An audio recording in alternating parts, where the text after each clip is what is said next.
Innocent until proven guilty. This is the foundation on which the American justice system is built, or so you are led to believe.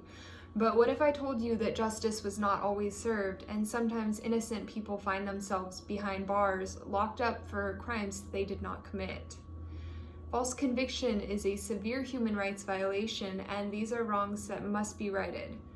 By donating to and spreading awareness of the Innocence Project, you will be directly helping exonerate the innocent and letting justice prevail. Imagine that you are accused of a crime. Now you know that you are innocent, but you are not heard and you are thrown into prison. You need help, but you don't have a voice because you are silenced and you are lost in the system. According to the Innocence Project's website, this is the case for a staggering amount of people. And the Innocence Project works to exonerate the innocent through DNA testing and reform the criminal justice system to prevent future injustice. I am qualified to speak on this because I have done a lot of research into wrongful convictions and how the Innocence Project can help find justice for those who have been wrongfully convicted.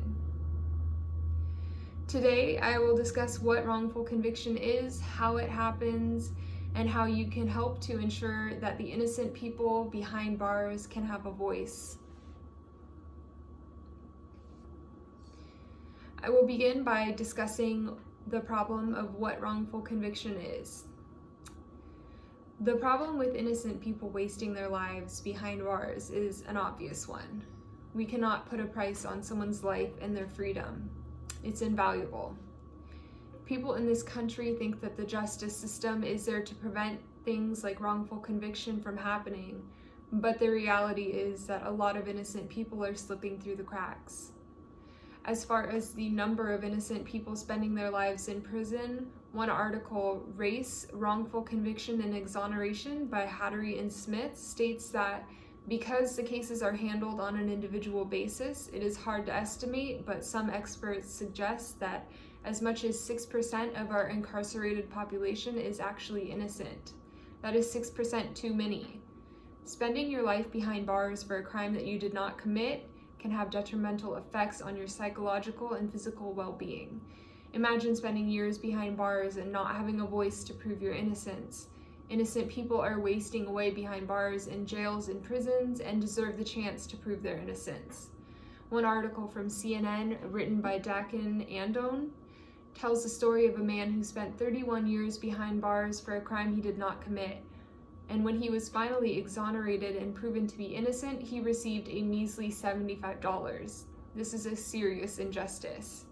Wrongful accusations and convictions can affect anyone, but there is a targeted group of people that it affects more. According to an article, Wrongful Convictions, Causes, Prevention, Impact, and Outlook for Corrections, written by Doris Wells, the most targeted group of people are minorities. There are unfortunately many stereotypes that are placed on minority groups, and they often become the scapegoat when it comes to crime accusations and convictions. So now that you understand the problem of wrongful convictions, I will explain what many factors can play into wrongful convictions.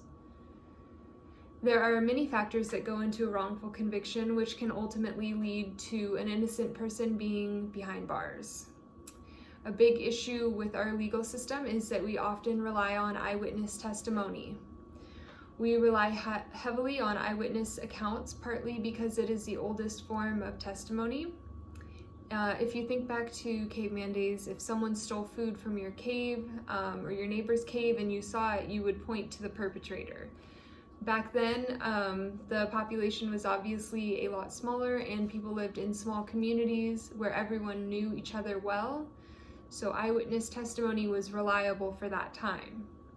Unfortunately, today we live in a much bigger population with a lot of diversity. The issue with eyewitness accounts is that people from different races have a hard time differentiating and identifying each other from different races.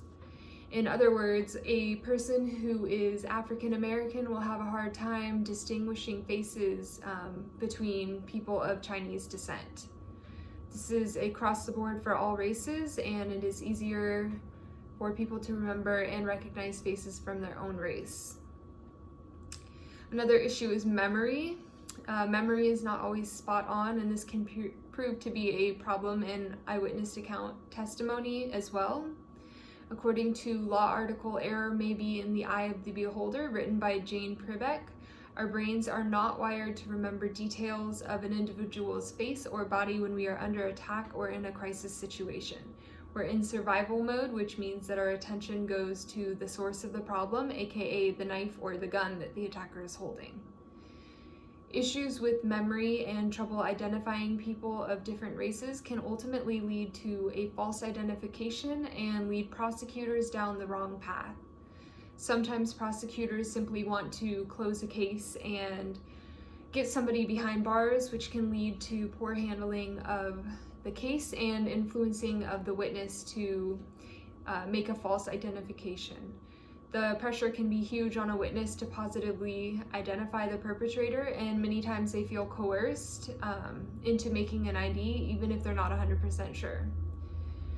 So now that we have covered how false identifications can lead to false convictions, we will move on to what can be done about all of this. Despite the stark reality that we have many people who are innocent behind bars, there is something that can be done. By supporting organizations like the Innocence Project, you can directly help exonerate the innocent.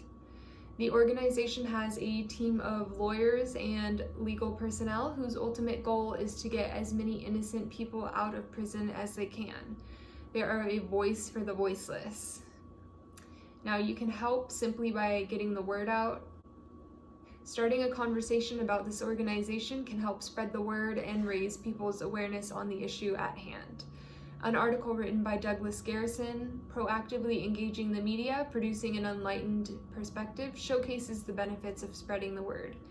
There have already been many people exonerated through the help of people simply spreading the word. When the right person hears about certain cases, they can really help. Kim Kardashian, surprisingly, has been a big voice for many innocent people behind bars, and politicians as well have helped, and they play a big role in helping with exonerations. Another way you can help is by donating to the cause. Getting people out of prison and fighting the system is not a cheap thing, so when you donate to the Innocence Project, you are directly helping to pay those legal fees that accrue when helping to exonerate the innocent. Any donation helps, no amount is too small, and if everyone were to chip in a little, it would go a really long way to help those in need. In conclusion, we should not sit idly by while people are wasting away in prison for crimes that they have not committed. They deserve a voice. False conviction is a severe human rights violation, and these are wrongs that we need to right. By donating to and spreading awareness of the Innocence Project, you will be directly helping to exonerate the innocents and help justice to prevail. Those who are falsely accused and falsely convicted deserve the chance to be heard and to be seen. They deserve to have a fighting chance to prove their innocence, and the Innocence Project allows them to do just that. Together, we can ensure that those who are innocent behind bars have their voices heard and have a chance to prove their innocence. We need to come together and raise our voices for justice and help those innocent people find their freedom and find their justice. Thank you.